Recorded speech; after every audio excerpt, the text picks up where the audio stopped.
नमस्कार, आप देख रहे हैं जी न्यूज। आपके साथ मैं हूं प्रत्युष खरे। वंदे मातरम राष्ट्रगीत अब जन गण मन के समान उसे सम्मान का प्रावधान संसद के दोनों सदनों से पास हो चुका है। अब आप कहेंगे कि इसमें विवाद क्या है? दरअसल विवाद है इसलिए क्योंकि कई मुस्लिम नेताओं का ये कहना है, कई पॉलिटिकल पार्टी के नेताओं का ये कहना है कि साहब ये तो हमारे मजहब के खिलाफ है। असदुद्दीन ओवैसी कहते हैं कि हम तो अल्लाह के अलावा किसी की इबादत नहीं करते। अगर हम अल्लाह के अलावा किसी की इबादत करेंगे तो फिर ये इस्लाम के खिलाफ चला जाएगा। कई लोग ये कह रहे हैं कि साहब हम वंदे मातरम नहीं गाएंगे, भले ही आप हमें जेल भेज दीजिए। अब सवाल ये है कि आप वंदे मातरम नहीं गाएंगे, जो देश का गीत है, राष्ट्र का गीत है, फिर क्या गाएंगे? सवाल यह भी है कि आपके लिए क्या देश से ऊपर मजहब है? कई सारे ऐसे सवाल हैं और एक बड़ा पैनल हमारे साथ है और ऑडियंस भी है। मैं चाहूंगा एक बार जोरदार तालियां हो जाए। हमारे साथ हैं मुस्लिम राष्ट्रीय मंच से फैज खान जी, तालियां होनी चाहिए लगातार। आचार्य विवेक विराट मुद्गल हैं, धर्माचार्य हैं। फजलुर रहमान हमारे साथ है, इस्लामिक स्कॉलर। अंबर जैदी जी हमारे साथ हैं, सोशल एक्टिविस्ट हैं। मुमताज आलम रिजवी हमारे साथ हैं, इस्लामिक स्कॉलर। नाजिम खान हमारे साथ है, इस्लामिक स्कॉलर। हाफिज गुलाम सरवर हैं, Islamic scholar. Professor Satish Prakash ji हैं, पॉलिटिकल एनालिस्ट। मैं फैज खान जी शुरुआत आप ही से कर रहा हूं। फैज खान जी, अगर आप वंदे मातरम गाएंगे तो आप इस्लाम के खिलाफ हो जाएंगे, अल्लाह आपको माफ नहीं करेगा। वंदे मातरम गाने से मेरा ईमान कमज़ोर नहीं होता है, मेरा ईमान मजबूत हो जाता है, क्योंकि इस्लाम वतन से मोहब्बत सिखाता है और वतन से मोहब्बत का जो सबसे बड़ा गीत है वो वंदे मातरम है। हमारे आपके दिलों की प्रीत है वंदे मातरम, हमारे आपके दिलों की प्रीत है वंदे मातरम, और हिंदुस्तान की आत्मा का गीत है वंदे मातरम। इसलिए वंदे मातरम हम गाएंगे। और एक बात ध्यान रखिएगा, हमारी पहचान क्या है? हिंदू, मुस्लिम, सिख, ईसाई, बौद्ध, पारसी, जैन, बहाई नहीं।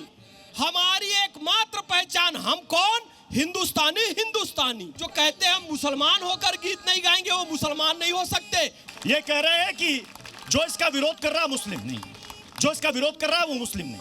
मुझे एक सवाल का जवाब दीजिएगा मुमताज आलम साहब, इन्होंने तो पूरा वंदे मातरम गा दिया, जिस छंद में जिस पद में प्रॉब्लम है इन्होंने पूरा गा दिया। अब तो ये इस्लाम के नहीं रहे आपके मुताबिक, ये तो मुस्लिम नहीं रहे, तो इनको इस्लाम से बाहर कर दिया जाएगा। प्रत्युष जी बहुत बहुत शुक्रिया आपका। इस्लाम से कौन बाहर होगा कौन नहीं होगा इसका सर्टिफिकेट हम नहीं दे सकते। लेकिन कई लोग तो सर्टिफिकेट बांट रहे हैं ना। नहीं, देखिए सर्टिफिकेट बांट रहे हैं, वो अपने तौर पे चीज़ों को देख रहे हैं। हाँ। लेकिन सवाल जिस पे उस पे आज बात कीजिए कि आज इस पे बहस क्यों? आज़ाद हिंदुस्तान के 75 साल बाद जब बात होनी चाहिए रोजगार की, जब बात होनी चाहिए बेरोजगारी की, जब बात होनी चाहिए महंगाई की, एक मिनट अभी रोजगार के अरे भाई ये बताइए, फैज खान ने गा दिया बहुत अच्छा है, हर रहे न फिटकरी रंग चोखा, लेकिन हम कह रहे हैं कि माता क्या सिर्फ एक ही है, वंदे मातरम बस। गौ माता को हम लोग कह रहे हैं कि राष्ट्रीय माता का दर्जा दिलवाइए। फैज खान कहते नहीं, ये तो नहीं हो पाएगा, ये नहीं चलेगा। मैं कहता हूँ एक मिनट, गंगा माँ भी तो है, गंगा को साफ करवाइए।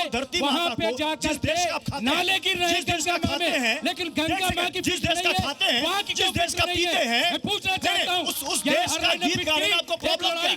क्या प्रॉब्लम है आपको? नहीं, क्या प्रॉब्लम है? जिस देश में खाइएगा, नहीं जिस देश में खाइएगा, जिस देश में पीजिएगा, जिस देश में नौकरी कीजिएगा, धंधा जिस देश करती में है, रोटी खाइएगा, उनको बेचने का काम करती है, उनको विदेशों में भेजने का काम करती है, तो उस पे कोई कलम नहीं चलेगी। अरे जिसके अरे जिस देश में खाते हैं, बच्चे जंतर मंतर पे बैठे थे कि पर्चा लीक लो, ये दो लाइन कहती तो जुबान कट जाएगी। सरकार को चाहिए था कि पहले पर्चा लीक पे कोई ऐसा कानून बनाती और कहती कि पर्चा लीक नहीं होगा। आप लोग विरोध कर रहे थे संसद में, कोई झगड़ा नहीं है, कोई कानून बनाई है। गौ माता राष्ट्रीय माता को बचाइए, गौ माता को बचाइए, मुद्दे पर रहिए, मुद्दे को डाइवर्ट मत कीजिए। नहीं, मुद्दे को डाइवर्ट मत कीजिए। क्या डाइवर्ट मत कीजिए, वंदे मातरम पर रहिए।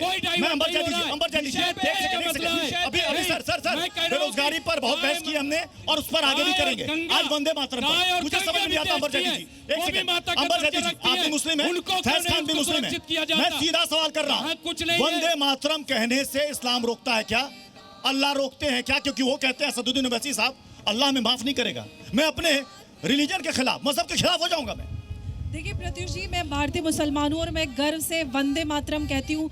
ये एक नारा नहीं है, ये मेरे देश की आज़ादी का, मेरी मातृभूमि के सम्मान का प्रतीक है और मेरे लिए सबसे पहले वंदे मातरम आता है। और मुझे लगता है सिर्फ कोई भी धर्म के नहीं बल्कि हर भारतीय की जिम्मेदारी है कि हम जो हमारी आज़ादी का, हमारी मातृभूमि के सम्मान का प्रतीक है, वो हर एक इंसान की ज़बान पर होना चाहिए, रिस्पेक्टिव ऑफ रिलीजन। बात आप कहते हैं कि जिन लोगों को वंदे मातरम से दिक्कत है, वो लोग संसद के सदन के पटल पे खड़े होकर जय फलस्तीन का जब नारा लगाते हैं, तब उनका इस्लाम कहाँ जाता है? तब आपके अल्लाह नाराज नहीं होते? जय फलस्तीन तो आप इतनी शिद्दत से कहते हैं कि आपकी अतड़ियां हलक से मुंह में, हलक में आ जाती है, लेकिन वंदे मातरम कहने पे आपका ईमान खतरे में आ जाता है। आप ये बताइए, जो इस्लाम, जो कुरान ये कहता है हिब्बुल वतनी मिन निफ्सुल ईमान, यानी कि आपके ईमान का हिस्सा है आपका देश प्रेम, आपके वतन से मोहब्बत। तो ये हर एक मुसलमान का फर्ज है कि आप अपने वतन से मोहब्बत करें। कौन राष्ट्रगान नहीं गाता? आप नई नई चीजें ला करके सियासत, नई नई चीजें ला करके, नहीं लाता, नई नई चीजें, नहीं ये नई नई चीजें, पार्टीशन की आवाज उठाई थी, तो उसके खिलाफ हर एक भारतीय ने गली गली से वंदे मातरम की आवाज उठाई थी। अशफाकुल्लाह खान से लेके खान अब्दुल गफ्फार खान तक हर एक मुसलमान ने वंदे मातरम का नारा बहुत लगाया। आपत्तिजनक है। नई नई चीज ला करके राष्ट्रगीत, नई नई चीजें, राष्ट्रगीत नई नई चीजें। जब उनका नाम आता है तो आप कहते हैं कि हमारे बुजुर्गों ने इस देश के लिए कुर्बानी दी है। जब वंदे मातरम की बात आती है तो आप गलत विरोध कर रहे हैं, गलत विरोध कर रहे हैं। विरोध नहीं कर रहे हैं, हम ये कह रहे हैं कि इसकी जरूरत नहीं थी अभी। क्यों नहीं है? इस देश कानून बनाने की को जरूरत, उसके अरे सम्मान कानून की, पर पूरे चलने सम्मान की जरूरत है। कानून हमको गाय माता आधा बनवाइए, अधूरा कानून जो ना है संविधान गंगा माता चाहिए, बनवाइए, ना वंदे जहाँ मातरम जिसकी चाहिए। जरूरत है। पूरा संविधान, भाई, पूरे अरे देश का भाई, ये संविधान। बताइए। आप मुद्दे से दाहिने बाएं जा रहे हैं। फजलुर रहमान जी, जब फजलुर रहमान की जी, बात करें रहूंगा। तब भटक के इधर से उधर पहुंच जाते गाय हैं। माता को राष्ट्रीय माता का दर्जा दिया जाए। अरे राष्ट्र माता, गौ माता, अरे दीजिए ना दर्जा। धार्मिक चुप हो जाते हो आप लोग। ग्रंथों से उसका सम्मान मिला हुआ है। पूरा आपके देश संसद हर में जगह संसद पिटकरी, में नई चीजें लग रही है।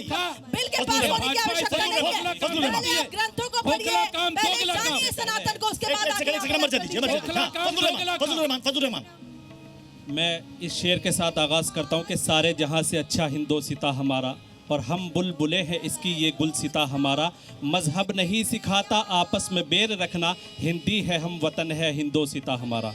मैं फ़ख्र के साथ ये बात कहता हूँ कि मैं हिंदुस्तानी मुसलमान हूँ और अल्लाह के सिवा यह सच्चाई है कि मैं किसी की इबादत नहीं करता, लेकिन मुझे मजहब इस्लाम ने ये सिखाया है कि जिस मुल्क के अंदर रहो उसके आइन, उसके कानून या उसके संविधान के साथ आपको रहना होगा।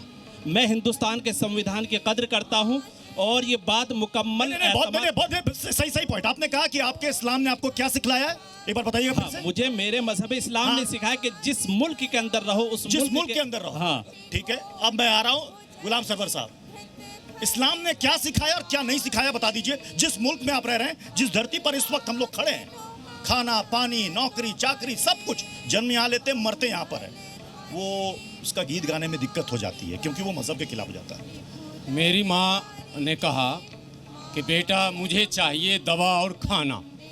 मैंने कहा माँ सुन लो ये गाना, तुम कितनी अच्छी हो, तुम कितनी भोली हो माँ मेरी माँ। हो गया माँ का, हाँ, माँ की सेवा हो गई। हो गई। माँ को चाहिए दवा और खाना, और आप सुना रहे हो गाना। मतलब माँ के शान में आप गुस्ताखी कर रहे हो या हम कर रहे हैं? भारत के कोने कोने से आवाज आ रही है। राष्ट्रगीत गाना, राष्ट्रगीत गाना, राष्ट्रगीत गाना माँ के शान में गुस्ताखी कैसे? भारत का सपूत अरे है, सर, डूबा है या नहीं? सर राष्ट्रगीत गाना माँ की शान में गुस्ताखी कैसे हो गया? कैसे हो गया? राष्ट्रगीत माँ की शान में गुस्ताखी लगती है। हुआ है उस पर अरे बात सर, नहीं होगी। सुनिए, दोहरा मापदंड नहीं चलेगा सर, दोहरा मापदंड नहीं चलेगा। बेटा कह रहा एक सेकंड सर, सुनिए। और जिस कानून की बात, एक सेकंड, हमारे हजरत मौलाना, मैं नाम भूल गया, क्या नाम? काहे बेवजह खूब फजलुर रहमान साहब। क्यों ये बेवजह कानून खूब जो मौलाना? बना है ना सर, ये हम ही बनाते हैं। भारत का संविधान मान कहाँ रहे हैं आप? आसमान से नहीं आया है। कानून बन गया तो फिर मान कहाँ नहीं बनाएंगे। है? मानिए ऐसे ना। ही बनता है। कितना संशोधन हुआ सर? फिर हो जाएगा, संशोधन होता रहता, मगर क्या आप बदल दीजिएगा।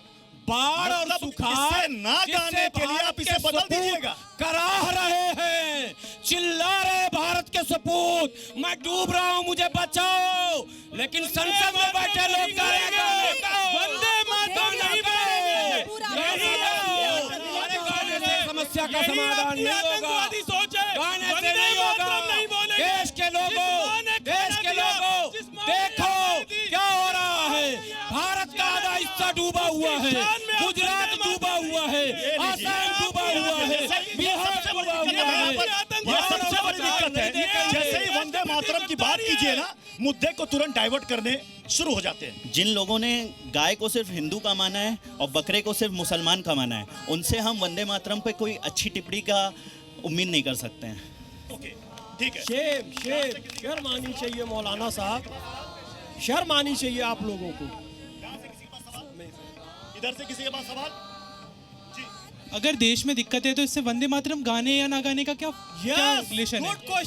Good question. चलिए ठीक है, अब ये बताइए, मैं सतीश प्रकाश जी आपके पास आ रहा हूँ। ठीक है, देश के अंदर ये कह रहे हैं, युवा भी कह रहे हैं कि भाई कई सारी समस्या है, उन पर भी बात होनी चाहिए, लेकिन सवाल यहाँ पर राष्ट्रगीत का है। राष्ट्रगीत गाने में क्या दिक्कत है कि साहब हम नहीं गाएंगे, क्यों ऐसे?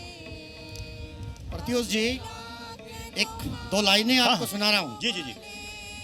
कि क्या बनने आए थे और क्या बन बैठे, कोई हिंदू तो कोई मुसलमान बन बैठे, और हमसे अच्छे तो वो परिंदे हैं जो कभी मस्जिद पे जा बैठे तो कभी मंदिर पे जा बैठे।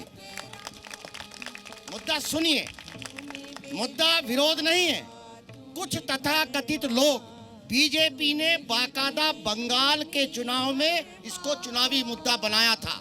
बंगाल की जनता से ये कहा था कि हम लोकसभा के अंदर इस बिल को लेकर के आएंगे। मेरा सवाल ये है कि 12 साल से बीजेपी सत्ता में है, क्या बीजेपी 12 साल में इस देश में एक माहौल नहीं बना सकती थी? एक गीत को लागू करने के लिए आपको कानून बनाना पड़ेगा। दूसरी बात, ये भी तो एक सच्चाई है, नागपुर में आरएसएस को 52 साल लगे राष्ट्रीय गान और झंडा स्वीकार करने में।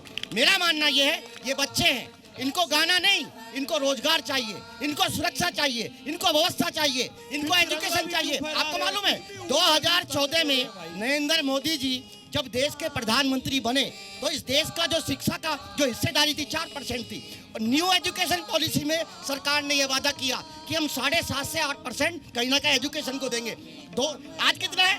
2.3। आपने गाय को माता माना, सारी गायें सड़क के ऊपर है। आपने गंगा को माता माना, पवित्र माना। सतीश जी, आपने नेशनल एजुकेशन पॉलिसी की बात कर ली। एक सेकंड मुमताज जी, इस तरह से ना बीच में व्यवधान मत डालिए। आप रोक इस तरह के नहीं, रोक नहीं रहा हूँ मैं, इनकी बात पहले हो गई ना, अभी मैं उनसे मुखातिब हूँ, आप बीच में कूद पड़े, ऐसे मत कीजिए, ऐसे मत कीजिए। गंगा है, माता गाय है। आपसे पूछ रहा हूँ सतीश जी, आपकी बात जो मैंने कहा कि यहाँ पर कई सारे युवा है जो अपनी अपनी बात उठा रहे हैं, सारी बात सही है, लेकिन हर कंट्री में, हर देश में उसका नेशनल गीत होता है नहीं, ना? बिल्कुल। लेकिन साहब उसको गाने पर यह कह देना जिसको लेकर कानून है सर, राष्ट्रगान है, राष्ट्रगान है, राष्ट्रगान है, राष्ट्रगान है, राष्ट्रगीत भी है। अगर उसका सम्मान बराबर दर्जा दिया गया तो क्या दिक्कत है साहब? मुझे ये बताइए, 37 में विरोध शुरू हुआ, बिल्कुल, उसके पहले क्यों नहीं हुआ? लेकिन एक बात, उसके पहले क्यों नहीं हुआ सर? राष्ट्रगान है ना? नहीं सर, उसके पहले क्यों नहीं हुआ? अगर इस्लाम और मजहब, सर अगर इस्लाम और मजहब खतरे में आ जाता है, 1937 के पहले भी देश के हिंदू, मुसलमान, सिख, ईसाई मिलकर इस देश में अंग्रेजों के खिलाफ लड़ रहे थे। उस वक्त 1937 से पहले किसी मुस्लिम को दिक्कत नहीं थी। पहली बार ऐसा क्या हुआ कि 37 में विरोध होता है, उसके बाद कहते साहब हम 2 पद के ज्यादा नहीं गाएंगे। उसके पहले के मुसलमान का इस्लाम खतरे में नहीं आ रहा था, बिल्कुल सुनिए, नहीं आ रहा था, उनको इस्लाम का इल्म नहीं था। बहस को आगे बढ़ाऊं, हमारे साथ गौरव है, उनकी पूरी टीम है। एक हो जाए देशभक्ति से ओतप्रोत गीत। दे सलामी इस तिरंगे को जिससे तेरी शान है, सर हमेशा ऊंचा रखना इसका जब तक दिल में जान है। दे सलामी इस तिरंगे को जिससे तेरी शान है, सर हमेशा ऊंचा रखना इसका जब तक दिल में जान है। मेरा देश मेरी जान मेरी रगों में बहता है, हर धड़कन में बस एक ही नाम रहता है। पहाड़ों से ऊंचा, समंदर से गहरा, हर हिंदुस्तानी के चेहरे पे है ठहरा। उठा ले आवाज, आसमां को छू ले, मिट्टी की खुशबू को सांसों में घोले। वंदे मातरम, गूंजेगा ये जहां, भारत माता की जय, ऊंचा रहे निशान। वंदे मातरम, गूंजेगा ये जहां, भारत माता की जय, ऊंचा रहे निशान। हे हे हे।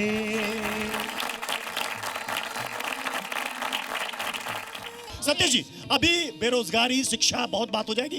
वंदे मातरम 100% सर, अभी 100 टू 100% बताइए। सुनिए। वंदे मातरम मुझे वंदे मातरम कहने में कोई दिक्कत नहीं है। कह दीजिए ना मुझे सर। राष्ट्रगीत से भी कह कोई दीजिए ना दिक्कत सर। नहीं है। मुझे कह दीजिए ना सर। मुझे दिक्कत ये है कि इसके नाम पर आप राजनीति कर रहे हैं। कोई राजनीति नहीं कर रहा। अभी अभी अभी कहाँ राजनीति है? ये पॉलिटिकल मंच है क्या? वंदे मातरम आप नहीं कहेंगे। अब मुझे एक बात बताइए सर, पड़ोसी मौसी को 1000 करोड़ रुपए देंगे, वंदे अपनी मातरम, माँ को नहीं वंदे देंगे, मातरम जुबान से नहीं ईरान निकल को रहा। पैसा मैं- भेजेंगे। मैं विराट मुदगल साहब, मैं आपके पास आ रहा हूं। अभी हमने मौलाना जजीज अंसारी का जिक्र किया। अभी संसद से एक तस्वीर सामने आई दान चोरी को लेकर। पॉलिटिकल पार्टियों ने कहा मुद्दा बिल्कुल उठना चाहिए, क्यों नहीं उठना चाहिए, उठना चाहिए। लेकिन साधु के भेष में और वहां चोर दिखाना, जनरलाइज करना कि सारे के सारे साधु चोर होते हैं, ये क्या है? वहां पर मजहब और वहां पर लोगों का रिलीजियस सेंटिमेंट वो हट नहीं होता, वो नहीं दिखता बाकियों को जो मजहब की बात करते हैं। मतलब जो मुद्दा सूट करेगा वहीं आवाज उठेगी। तो प्रत्युष जी, बात तो यही हुई ना, यही तो राजनीतिकरण है। जहां हमें सूट करता है कि हमें राजनीति करनी है, वहां उसको चोर ठहरा दिया। और जो हमें सूट नहीं करता वो राजनीतिक मुद्दा बना दिया कि वो हमारे धर्म के खिलाफ है या हमारी राजनीति के खिलाफ है। ये बार बार वंदे मातरम नहीं बोलेंगे, दुनिया जान की सारी बात कर लेंगे, भूखे की बात कर लेंगे, बेरोजगारी की बात कर लेंगे। जबकि भूखा कौन है, बेरोजगार कौन है? जिसके पास कार्य है, जिसके पास सोच है, उसके पास समझ है, उसके पास रोजगार है, राष्ट्रीय माता का दर्जा दीजिए, गंगा माँ को साफ करवाइए। पर मैं कह रहा हूँ, गौ नहीं माता बोलेंगे। को राष्ट्रीय क्यों जबकि नहीं बोलते वंदे हो? मातरम का संस्कृत गंगा का साफ शब्द होनी है। चाहिए, वंदे गंगा का में क्यों नहीं मतलब बोलते हो? वंदना करना, क्या ये वंदे गलत का मैं कह रहा मतलब हूँ क्या? पूजा करना, साबित करो। लेकिन वंदना गौ का माता के नाम पर चंदा लोगे, कि हम सम्मान नहीं करेंगे, अपनी चंदा चोरी माँ का करोगे। सम्मान नहीं करेंगे, क्योंकि हम तो अपनी माँ को मानते ही नहीं। हमारे यहाँ तो परिवार ही नहीं, हमारे यहाँ तो कोई रिश्ता ही नहीं, हमारे माँ चंदा चोर नहीं बेच, हमारे यहाँ तो कोई अर्थ नहीं है। चंदा चोर नहीं बेच रहे हैं। चंदा चोर हम सिर्फ आतंकवादी बात करेंगे, हम सिर्फ अटकवादी वाली बात करेंगे, हम सिर्फ भड़काने वाली बात करेंगे, पर वंदे मातरम नहीं बोलेंगे। यही आपकी मानसिकता है, यही आपकी मानसिकता है। वंदे मातरम नहीं करेंगे। गौ माता को राष्ट्रीय माता का दर्जा दो। ऐसी माता जो आपको नदियों से पानी देती है, ऐसी माता जो आपको अनाज देती है, पर वंदे मातरम नहीं बोलेंगे उसके सम्मान में। कि देश सबका है, यहीं जन्मे यहीं हम मर भी जाएंगे। ये देश सबका है, सबके लिए एक समानता की बात होती है। वंदे मातरम, वंदे मातरम, ये इनको कोई दिक्कत नहीं है। वंदे मातरम आपने तो पूरा गाया। वंदे मातरम। आप मुस्लिम ही है ना? पक्का मुस्लिम हूँ, पक्का मुस्लिम है आप? 100%। तो आप 5 वक्त का नमाज पढ़ते हैं? 5 वक्त की नमाज पढ़ता हूँ, 30 रोजा रखता हूँ, कलमा, नमाज, रोजा, हज, सब कुछ ज़कात, करते हैं, सब कुछ करते हैं। बेशक। वंदे मातरम क्यों कहते हैं आप? वंदे मातरम मेरी वतन की मोहब्बत का गीत है, मेरे वतन की इज्जत का गीत है, मेरे आपका वतन इस्लाम की खतरे में नहीं अजमत आता? का गीत है। नहीं आता खतरे? मेरा इस्लाम मजबूत होता है, मेरा ईमान मजबूत होता है। मेरा आपके लिए अल्लाह खुश आपके लिए धरती क्या है जहाँ पर आप ये खड़े हैं? धरती मेरी माँ है। कुछ लोग हमें दुश्मने जा समझते हैं, हम लोग जो इस वतन को अपनी माँ समझते हैं। ओके, अब ये देखिए, यहीं पर नाजिम खान भी है। नाजिम खान जी, आपके लिए धरती क्या है देखिए जहाँ हम खड़े हैं, जिस देश में खड़े हैं? हाँ पृथ्वी जी, देखिए अल्लाह की बनाई हुई पूरी जमीन है और इंशाल्लाह देखिए हम सभी के लिए बनाई हुई है। बहुत अच्छी बात। इन्होंने एक बार भी यहाँ अल्लाह का जिक्र किया, सबसे पहले जुबान में आपका अल्लाह आ गया। हाँ, सबसे पहला। आपके लिए देश बड़ा या मजहब बड़ा? हाँ देखिए, अभी आपने कहा आपके लिए क्या बड़ा? हाँ देखिए, आपके लिए क्या बड़ा? मेरे लिए देश बड़ा है। तो देश बड़ा है तो देशभक्ति का हाँ, गीत गाने में, राष्ट्रीय गीत गाने में क्या दिक्कत है? आर्टिकल सुनाइए 25 ना। आर्टिकल आर्टिकल 25 पे जाइए। आर्टिकल 25 की बात करूंगा मैं, जो हमारे रिलीजियस की प्रैक्टिस की परमिशन तब तो फिर देश का, और दूसरी तो बात, फिर देश का संविधान बहुत कुछ कहता है। हाँ सुन तो लीजिए पृथ्वी जी, अभी आपने कहा कि असली मुसलमान है। सुनो, इन्होंने अल्लाह का शुक्र अदा नहीं करा, अल्लाह का शुक्र अदा नहीं करा। ये साजी नाजिम खान ने मेरी स्पीच चालू अल्लाह का शुक्र अदा करा। भाई हम भारतीय मुस्लिम है, पहले मैंने ये क्या है? भारतीय मुस्लिम नहीं है? ये भारतीय मुस्लिम ये नहीं है? जिंदा प्रेमी है। हाँ? ये जिन्ना प्रेमी है। ये जिन्ना प्रेमी? इनको जिन्ना से मोहब्बत है। जिन्ना को तो वंदे मोहब्बत है। जिन्ना को तो वंदे मातरम से दिक्कत है। हम ये गांधी जी की बात करते हैं। इनकी लॉजिक, हम अपने इनका गांधी तर्क समझ में आया किसी को? किसी को समझ में आया इनका तर्क? ये लोग ये कह रहे हैं कि अगर वंदे मातरम कह रहे हैं तो जिन्ना प्रेमी है। अरे साहब, जिन्ना को तो वंदे मातरम से एलर्जी थी, परेशानी थी। ये तो गा रहे हैं और ये साहब कह रहे हैं कि ये जिन्ना प्रेमी है। तो जरा इधर से भी आवाज आनी चाहिए गौरव, प्लीज। अलग है, इबादत अलग है। वंदे मातरम कहना मैं अपना सौभाग्य समझता हूँ, जीना मरना अब सब अपना मैं नाम तिरंगा करता हूँ। Vande Mataram, Vande Mataram, come on sing with me. यहाँ वहाँ सारा जहाँ देख लिया है, कहीं पे भी तेरे जैसा कोई नहीं है। 80 नहीं 100 दिन दुनिया घुमा हूँ, कहीं पे भी तेरे जैसा कोई नहीं। मैं गया जहाँ भी बस तेरी याद थी, जो मेरे साथ थी मुझको तड़पाती रुलाती। सबसे प्यारी तेरी सूरत, प्यार है बस तेरा प्यार ही। माँ तुझे सलाम, माँ तुझे सलाम। वंदे मातरम, वंदे मातरम, वंदे मातरम, वंदे मातरम, वंदे मातरम, वंदे मातरम। चलिए इसी के साथ इस बहस को यहीं पर समाप्त करते हैं। मैं चाहूंगा कि एक बार सभी एक सुर में कहें वंदे मातरम, प्लीज। वंदे मातरम, वंदे मातरम।